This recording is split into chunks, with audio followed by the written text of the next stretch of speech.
கிறிஸ்து இயேசுவில் பிரியமான சகோதர சகோதரிகளே, அன்பான பிள்ளைகளே, புனித வாரத்தினுடைய புதன்கிழமையிலே நாம் இருக்கிறோம். புனித வாரம் குருத்து ஞாயிறோடு தொடங்குகிறது. இந்த குருத்து ஞாயிறை எனது நண்பர் பணிபுரிகின்ற பங்கிலே நான் இந்த திருப்பலியை நிறைவேற்ற சென்றிருக்கிற போது குருத்து ஞாயிறுடைய தொடக்கத்தில் ஓலைகளை மந்திரித்த பிறகு மத்தேயு நற்செய்தியிலிருந்து நமக்கு வாசிக்கப்பட்டது. அந்த மத்தேயு நற்செய்தியினுடைய சாரம்சம் லூக்கா நற்செய்தி 19வது அதிகாரம் 31வது இறைவார்த்தையில் நான் பார்த்தேன். என்ன சொல்லிருக்கிறது? அந்த செய்தியினுடைய சாரம்சம், ஆண்டவர் பவனியாக எருசலேம் ஆலயத்திற்கு செல்ல வேண்டும், எருசலேம் நகருக்குள் செல்ல வேண்டும். செல்வதற்கு வாகனம் தேவை. அந்த வாகனம் எதுவாக இருக்க வேண்டும் என்று அவரே முடிவெடுக்கிறார். அப்பொழுது லூக்கா நற்செய்தி 19வது அதிகாரம் 31வது இறைவார்த்தை நீங்கள் பார்த்தீங்கன்னா, நீங்கள் போங்க, கழுதைக்குட்டி மரியம் கட்டப்பட்டிருக்கும், அதை அவிழ்த்து வாங்க, யாராவது உங்களை கேட்டால் நீங்கள் என்ன சொல்லுங்க? இது ஆண்டவருக்கு தேவை என்று சொல்லுங்கள் என்று சொல்லி அனுப்பினார். அதே பின்னணியோடு இந்த நாளுக்கான இந்த விவிலிய பகிர்வை நான் யோசித்து கொண்டிருக்கிற போது, அடுத்ததாக தனக்கு தேவை என்று ஆண்டவர் ஒன்றை முன்மொழிகிறார். இங்கும் இன்றைய நற்செய்தியில் சீடர்கள் வருகிறார்கள். பாஸ்கா விருந்துண்ண எங்கே ஏற்பாடு செய்ய வேண்டும் என்று கேட்கிறார்கள். அவர் சொல்லுகிறார், பேர் சொல்லவில்லை, யாராவது ஒருத்தர் அப்படின்னு சொல்லல, இன்னாரிடம் முன்கூட்டியே அவர்கள் முன்குறித்து வைத்திருக்கிறார். இன்னாரிடம் நீங்கள் போங்கள், போய் போதகர் தன்னுடைய சீடர்களோடு பாஸ்கா விருந்துண்ண அறை ஏற்பாடு செய்ய சொன்னார் என்று சொல்லுங்கள் அப்படின்னா எல்லாம் நடந்துருச்சு. அருமையான ஒரு 2 நிகழ்வுகளும். ஆனால் இந்த இயேசுனுடைய இந்த 3 ஆண்டு பணிவாழ்வை நம்ம பார்க்கிற போது எனக்கு பிரமிக்கின்ற வகையிலே அவருடைய பணிவாழ்வு இருந்திருக்கிறது. இந்த 3 ஆண்டுகளும் அவர் என்னென்னலாம் செய்திருக்கிறார் அப்படின்னு பார்க்கிற போது, எதெல்லாம் செய்திருக்கிறார் அப்படிங்கிறத விவிலியம் சொல்லுது. அவர் எப்படிப்பட்டவர் என்பதை திரு அவை நூல்கள் நமக்கு சொல்லுகிறது. அவர் எதெல்லாம் செய்திருக்கிறார், எப்படி செய்தார் என்பதை விவிலிய அறிஞர்கள், இறையியலாளர்கள் நமக்கு கற்றுக் கொடுக்கிறார்கள். நாங்கள் புத்தகங்களை வாசிக்கின்றோம், பெரியவர்களிடமிருந்து பக்தி முயற்சிகளை கற்றுக்கொண்டிருக்கிறோம். கற்றுக்கொண்ட பக்தி முயற்சிகளையும் வாசித்த புத்தகங்களினுடைய எண்ணோட்டங்களையும் நமது நம்பிக்கைகளை பெருக்க நம்மோடு கூட பயணம் செய்வதற்கான எண்ணங்களாக அதை நாம் வைத்திருக்கிறோம். நான் பார்க்குறேன், பல ஆயிரக்கணக்கான லட்சக்கணக்கான நூல்கள் இயேசுவை பற்றி எழுதப்பட்டிருக்கின்றன. பல ஆண்டுகள் விவிலிய அறிஞர்கள், திரு அவை தந்தையர்கள், குருக்கள், திருத்தந்தையர்கள், மடல்கள் என பல்வேறு புத்தகங்களும் மனிதர்களும் இந்த இயேசுவை பற்றி பேசுகிறார்கள். இவருடைய எண்ணோட்டத்தை, இவருடைய வாழ்வியலை, இவர் வளர்ந்த விதத்தை, கடவுள் பிரதிபலிக்கின்ற பிம்பமாக இவர் வாழ்ந்ததை, இவருடைய பாடுகளை, இவருடைய இயேசுனுடைய இறப்பை இந்த உலகம் எப்படி பார்த்தது, இயேசுனுடைய உயிர்ப்பை உலகம் எப்படி பார்க்கிறது என்பதை பற்றியெல்லாம் பேசுகிறார்கள். அதற்கு முன்பதாகவே இயேசுனுடைய பிறப்பை பற்றியும் பேசுகிறார்கள். நிறைய புத்தகங்கள், நிறைய மனிதர்கள், நிறைய கருத்துக்கள், நிறைய போதனைகள், நிறையான பாடல்கள், பல ஆயிரக்கணக்கான சினிமாக்கள், அனைத்து திரைப்படங்கள் நமக்கு இவரை பற்றி சொல்லிக்கொண்டே இருக்கின்றன. இவை அனைத்துமே நான் எப்படி புரிந்து கொள்கிறேன் அப்படின்னு பார்க்கிற போது, இந்த புத்தகங்கள், போதனைகள், இந்த சினிமாக்கள், இந்த பாடல்கள் அனைத்தும் இயேசுவை பற்றி சொல்லுகின்றன. ஆனால் இதனுடைய விளைவு நீங்களும் நானும் எப்படி இருக்க வேண்டும் என்பதுதான். அந்த விளைவு தான் நீங்களும் நானும் இயேசுவாக மாற வேண்டும் என்ற அழைப்பு. இதான் எனக்கு ரொம்ப பிடிச்சது. பிறரை பற்றி நாம் பேச முடியும். என் அப்பா இப்படிப்பட்டவர், எனது அம்மா இப்படிப்பட்டவங்க, என் கூட பிறந்தவங்களாம் இப்படி பழக்க வழக்கத்தை கொண்டிருந்தார்கள். இந்த நாடு தன்னுடைய பண்பாட்டு கலாச்சாரத்தோடு இவ்வாறு இணைந்து வாழ்கிற மக்களை கொண்டிருக்கிறது. ஆனால் நான் எப்படி வாழ்கிறேன் என்ற சிந்தனை தான். இயேசு எப்படி வாழ்ந்தார் என்பதை அனைத்தும் சொல்லுகிறது.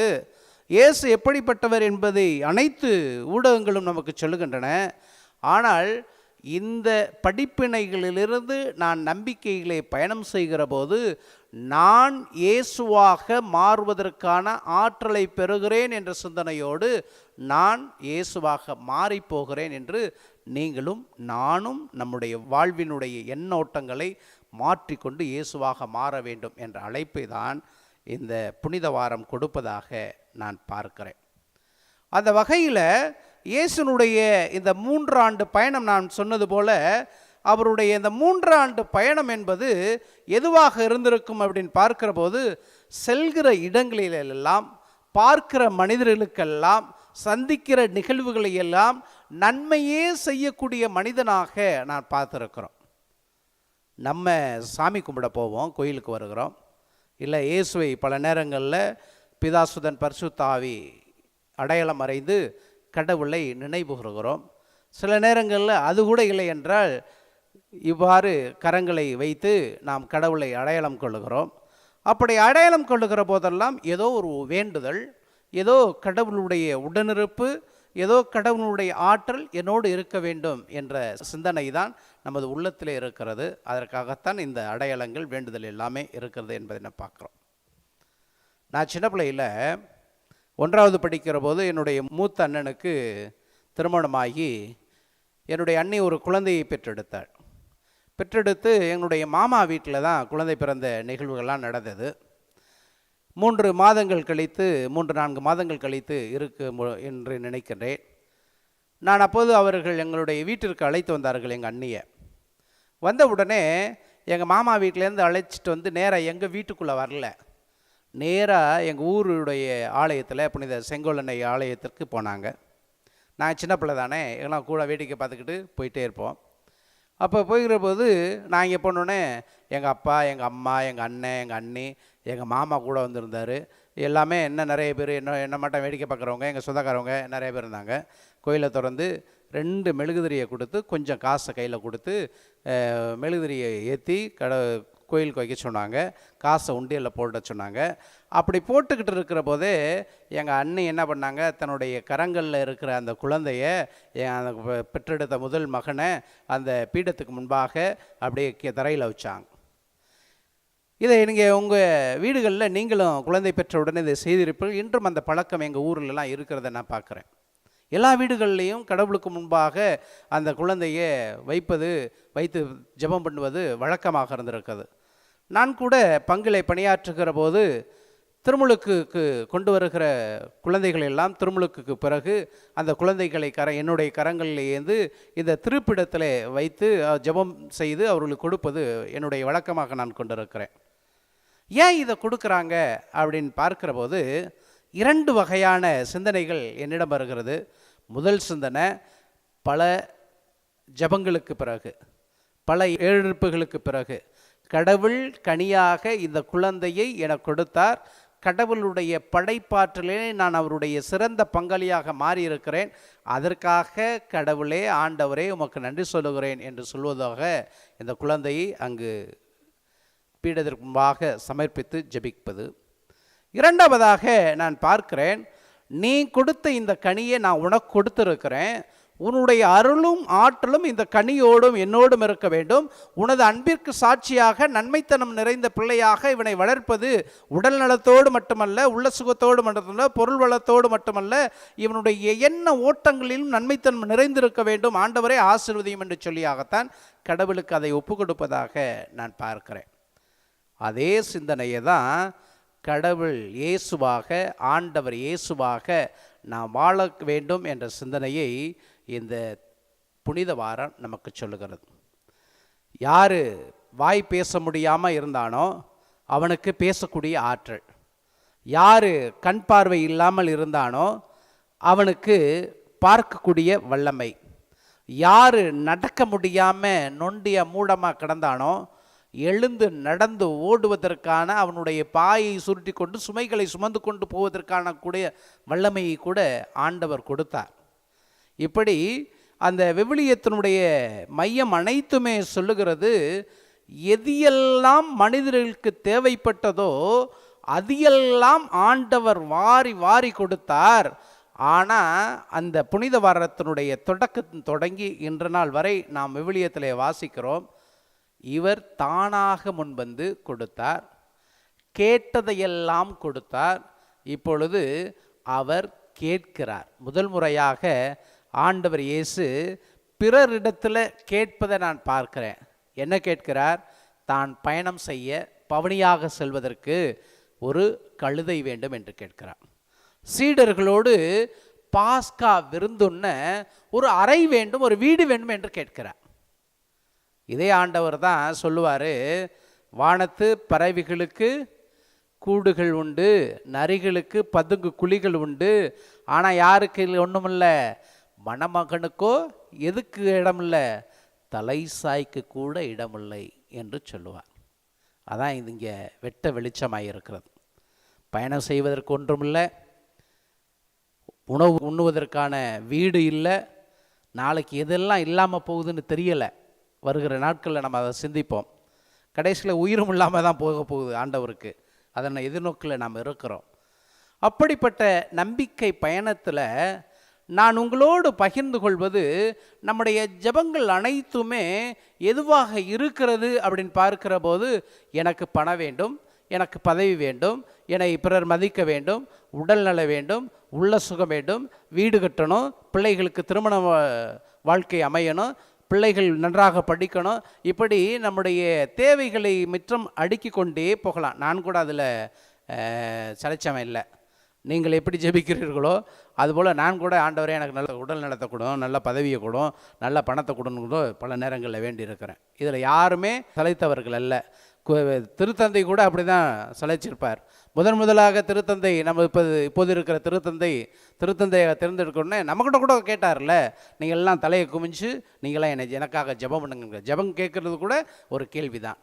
ஆனால் அதே மாதிரியாகத்தான் இங்கு ஆண்டவர் எல்லாத்தையும் கொடுத்துக்கிட்டே இருக்கிறாரு. அவருடைய தேவைகளை உடன் பயணித்து கொண்டே இருக்கிறாரு, நன்மைகள் செய்து கொண்டே இருக்கிறாரு. ஆனால் இந்த புனித வாரத்தினுடைய பயணத்தில், நம்பிக்கை பயணத்தில் ஆண்டவர் கேட்கிறத நாம் பார்க்கிறோம். இந்த ஆண்டவர் ஏன் கேட்க தொடங்குகிறார் என்று பார்க்கிற போது, அவருடைய உயிர்ப்புக்கு பிறகு நீங்களும் நானும் அவரிடம் கற்றுக்கொண்ட அனைத்தையும், தெளிந்து கொண்ட அனைத்தையும் பிறருக்கு கொடுக்க வேண்டும் என்ற அழைப்பை விடுப்பதாக நான் பார்க்கிறேன். அதில் சிறந்த அழைப்பு என்ன என்று பார்க்கிற போது, விவிலிய அறிஞர்கள் சொல்லுகிறார்கள், இயேசுவினுடைய உயிர்ப்பு அனுபவம் நம்மோடு கூட அடுத்திருப்பவனை சகோதரனே சகோதரியே என அழைக்கக்கூடிய ஆற்றலை, வல்லமையை நமக்கு கொடுத்தது. அதனால தான் திரு அவையில் எந்த ஜெபம், எந்த திருப்பலி தொடங்கினாலும் முதல்ல நம்ம ஆரம்பிக்கிறது, அன்புமிக்க சகோதர சகோதரிகளே, கிறிஸ்துவில் பிரியமான சகோதர சகோதரிகளே என்று சொல்கிறோம். இது ஆண்டவர் இயேசுனுடைய உயிர்ப்பு அனுபவத்தினுடைய பலனாக நான் பார்க்கிறேன். அதே பலனை தான் ஆண்டவர் இயேசு இன்று உங்களுக்கு கொடுக்கிறார். எப்படி இதை ஆண்டவர் இயேசு உங்களுக்கு கொடுக்கிறார் அப்படின்னு பார்க்கிற போது, ஆண்டவர் தமது வல்லமையால் இதை கொடுப்பதாக நான் பார்க்கிறேன். ஆண்டவருடைய வல்லமையால் கொடுக்கிற போது, திருவெளிப்பாட்டு புத்தகம் 3வது அதிகாரம் 20 தொடங்கி 21 முட இறைவார்த்தைகள் எனக்கு ரொம்ப பிடிக்கும். என்ன இறைவார்த்தைகள் அப்படின்னு பார்க்கிற போது, இதை நான் விவிலியத்திலிருந்து உங்களுக்கு வாசித்து காட்டுறேன். நான் கதவருகில் நின்று தட்டி கொண்டே இருக்கிறேன். யாராவது எனது குரலை கேட்டு கதவை திறந்தால் நான் உள்ளே சென்று அவர்களோடு உணவு அருந்துவேன், அவர்களும் என்னோடு உணவு அருந்துவார்கள். நான் வெற்றி பெற்று என் தந்தையின் அரியணையில் அவரோடு வீற்றிருப்பது போல, வெற்றி பெறும் எவருமே எனது அரியணையில் என்னோடு வீற்றிருக்கும் உரிமை அடைவார்கள். கேட்க செவியுள்ளோர் திருச்சபைகளும் தூய ஆவியார் கூறுவதை கேட்கட்டும். இதான் அதனுடைய சிந்தனை. எதுவாக நான் பார்க்கிறேன் அப்படின்னு பார்க்கிற போது, கடவுளோடு இணைந்திருப்பது, கடவுளாகவே நாம் வாழ்வது. எப்படி கடவுளாகவே நாம் வாழ முடியும் அப்படிங்கிறது தான் இன்றைக்கு சொல்லுறார். கடவுளாக வாழ்வதற்கு கடவுள் நமது உள்ளத்தில் இருக்க வேண்டும். கடவுளாக வாழ்வதற்கு கடவுள் நம்முடைய எண்ணத்தில் இருக்க வேண்டும். கடவுளாக வாழ்வதற்கு கடவுள் நம்முடைய ஆவியிலே இருக்க வேண்டும். இந்த 3 சிந்தனைகள் தான் கொடுக்கிறார். உயிர்ப்பு என்பது நீங்களும் நானும் கடவுளாகவே வாழக்கூடிய அழைப்பை கொடுக்கிறது. அந்த அழைப்பு தான் கடவுள் சொல்கிறாரு, கதவருகளில் தட்டிக்கிட்டே இருக்கிறாராம். தட்டிக்கிட்டே இருக்கிற கடவுளுக்கு யாராவது ஒருத்தர் திறந்தா, நமது உள்ளத்தை தான் சொல்வதாக நான் பார்க்குறேன், யாராவது ஒருத்தர் திறந்தா அவர் உணவருந்துகிறார். உணவருந்துவது என்பது உறவை வளர்ப்பது. உணவருந்துதல் என்பது தனது உழைப்பை கொடுப்பது. உணவருந்தது என்பது தன்னோடு கூட பிறரை ஏற்றுக்கொள்வது. இந்த சிந்தனையை கடவுள் கொடுக்கிறார். அவரோடு உணவருந்த கதவை திறந்து விடுக தயாராக இருக்கக்கூடிய நாம் இந்த புனித வாரத்தில் அவரோடு இணைந்திருக்கம் செய்கிறோம். அவரோடு உணவருந்தினால் அவரோடு எல்லையில்லாத வாழ்வு நிலையிலே இருக்கிறோம். அந்த வாழ்விலை யார் வழியாக கொடுக்கிறார் அப்படின்னு பார்க்கிற போது தூய ஆவியார் வழியாக கொடுக்கிறார் என்ற சிந்தனை நமக்கு கொடுக்கப்படுகிறது. அந்த சிந்தனையில் நாம் இயேசுனுடைய பாடுகளுக்கு, இயேசுனுடைய இறப்புக்கு, இயேசுனுடைய புதைக்கப்படுதல் நிகழ்வுக்கு, இயேசுனுடைய உயிர்ப்பின் அனுபவத்திற்கு நாம் தயார் செய்து கொண்டிருக்கிறோம். தயார் செய்கிற நம்மை இறைவன் தொடர்ந்து ஆசீர்வதிப்பார். இந்த புனித வாரம் நமக்கு ஆசீர்வாதமான வாரமாக, நம்பிக்கையினுடைய அடுத்த கட்டத்தில் நன்மையின் பிள்ளைகளாக நாம் வாழ்வதற்கு இருக்கின்ற அழைப்பாக நாம் உணர்ந்து தயார் செய்வோம். இறைவன் நம் அனைவரையும் நிறைவாக ஆசீர்வதிப்பார். ஆமேன்.